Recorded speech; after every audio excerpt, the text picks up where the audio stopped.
As you may have already heard or already know, New York City is sinking underwater.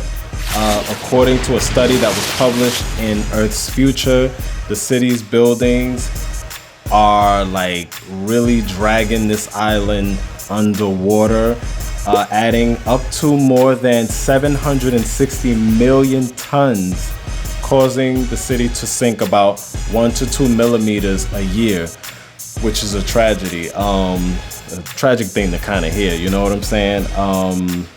So, you know, some of the city's skyscrapers and beautiful buildings like the Empire State Building and the Chrysler Building, for instance, those two buildings alone kind of like the equivalent to 140 million elephants, which you already know a few elephants. One elephant is big as hell. I mean, heavy as hell too, you know what I'm saying? So that's kind of ridiculous just to hear that. So the plans are to build a seawall, and this seawall is going to cost about $119 billion.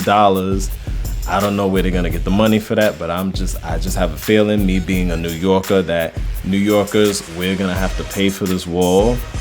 Usually we have to pay for everything out of our taxes, our tax money.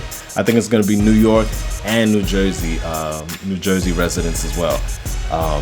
I don't know how it's gonna go, how they're gonna go about it, but I'm sure there's also gonna be funding added to that, because $119 billion is definitely a lot of money. So the seawall is gonna take about 25 years to complete, and by then the city is gonna already be sinking up to 20 to 30 millimeters by then already. I don't know how tall the seawall is gonna be or how wide it's gonna be, but it's definitely, it seems like it's gonna be a good preventable measure, because, you know, obviously the major floods, the flooding is more than likely possibly gonna get worse as the city is sinking and the earth is getting warmer, as we all know, which is very scary. Climate is changing here on, you know, the East Coast.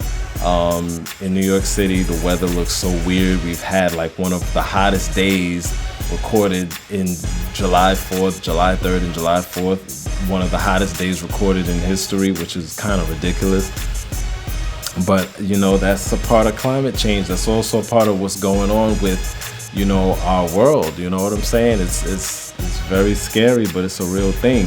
So New York City Comptroller Scott Stringer thinks that the plans need to be reshaped. So, you know, I guess it's not gonna be set in stone as of yet. I guess it's still in the, you know, drawing and planning phase as of now. But it seems like it's gonna be a good preventable measure, because as we all know, with Hurricane Sandy and like Hurricane Ida, you know, when that flooding happens, especially in the city, for instance, the city subways are gonna be flooded. You know, just imagine, especially where the train tracks are at, and you know, those train tracks are electrified.